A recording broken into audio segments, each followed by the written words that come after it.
About South Africa's foreign confidence, particularly in relation to the work of the three ratings agencies. We're talking Standard & Poor's, Fitch and Moody's. Talk has been centering mostly around a positive sub-investment rating for our country. So this week, an assessment team from Moody's landed in the country, and since then there's been speculation about will they or won't they. Well, let's get a bit more clarity. Hubert Danso, the Chief Executive Officer and Chair of Africa Investor, is here in studio to unpack this with us. Good to have you in studio. Welcome. Glad to be back here, Leanne. Thank you. All right. You know, I mean, it's actually, we hear about Moody's in the country, yes. and you know, you hear jokes about it. If you see any moody people walking around, just right. make them happy, okay? So they don't downgrade us. It's not quite as simple as that, right. is it? But talk to us about this Moody's visit. What does it actually entail? Is it a group of people that come, look at the economy, look at companies? How does it work? Well, ultimately, Moody's put South Africa on review. It moved from a stable outlook to a negative outlook in December of last year, and that was really precipitated by two real issues. Their view was that the economy is going to go through a prolonged low growth cycle due to structural challenges in the mining sectors and other sectors, and also the view was that there's a high risk of fiscal slippages and political pressures precipitated by the fact of this low growth period. Yeah. So this particular trip is really based on what they need to do to solidify whether it needs another downgrade or even an upgrade. So they're basically keeping their cards very close to their chest at the moment, but there are a number of factors that they set out in the notice that they put out in December that they would need to see and that they would need to be reviewing. I'm very glad that you actually didn't use the term down to junk, yes. Because Moody's is actually two notches above right. Sub-investment grade, and I think sub-investment grade is the real term to use. One of the key things in the market that people don't sort of tend to pay enough credit to is the fact that sub-investment grade does not mean you can't go to the markets. There are still a number of sovereigns that go to the market, sovereign issuers, and still can raise money from the international markets, although it's going to be at a bit of a premium. So, you know, even if it does get to sub-investment grade or the famed junk, there's still life after that for South Africa. So, as it sits right now, S&P, we've got the S&P, yes. Standard & Poor's, who yes. have us just above junk status. Yeah. Fitch have us just yes. above junk status. But Moody's, we're two notches above Correct. junk status. So, yes. in your opinion, is there a big possibility that the Moody's downgrade will come and that we will see our economy just that one notch above junk status with Moody's as well?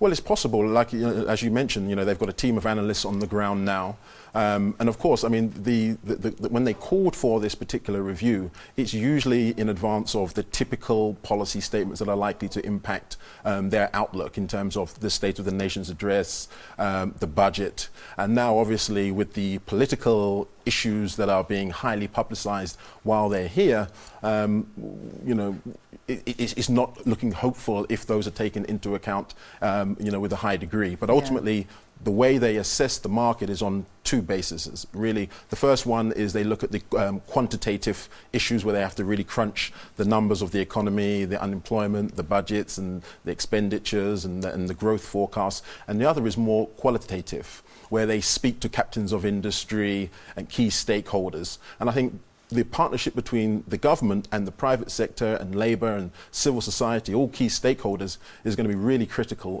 in this overall determination. Let's look at other countries that are sitting in junk status right now. And I mean, we talk about Brazil. Yes, well, you can see the unrest that's happening there right now. Yeah, even today with the impeachment and the sort of indictment of the former president. Yeah. And that's a real big issue. We're seeing Russia. It's really a lot of the BRICS players are under very serious pressure as far as that's concerned, but in particular Brazil and Russia. Then there are about 25 to 30 other countries facing a very similar downgrade to South Africa as we speak. So there's a lot of global pressure that's actually being applied. So it's not really the South African government have done something terrible, or you know, there's a lot of external factors, whether it's the drought or the management of the overall deficit, the commodities pressures, you know, all of those things have been compounded to actually, you know, allow us to arrive where we are today. Yeah. Just very quickly before I wrap up here, we saw yesterday an interest rate increase here in South Africa, and of course quite a detailed explanation from our commissioner. You know, what does this hold? I mean, when you listened to that and the state of our economy, obviously you spoke about the drought, you spoke about a lot of issues.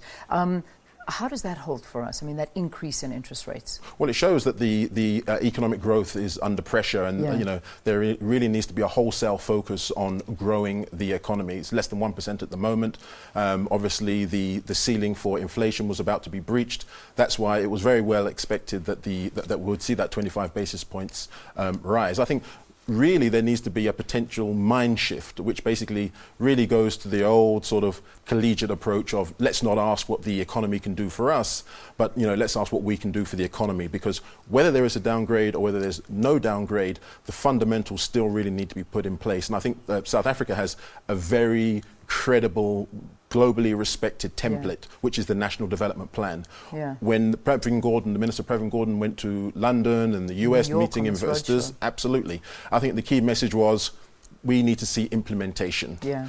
We have great respect for your National Development Plan, but we need to be convinced. You need to restore some degree of fiscal stability. You really need to get businesses back on board to boost growth. So I think it's going to be critical that there's all hands to the deck across that society, across civil society, across business and across government to really pursue economic growth. I think the country should say we're all in this together. Well, we are all in this together. Absolutely. We certainly are, and let's hope for the best going forward. Thank you for talking to us. Thank you for your explanation on the economy and the visit of Moodys here to South Africa, and they're analysing the situation just to see what their status will be. So this was Hubert Danso, the Chief Executive Officer and Chair of Africa Investor. Thank you. It's always a pleasure talking to you. Thank you. Now.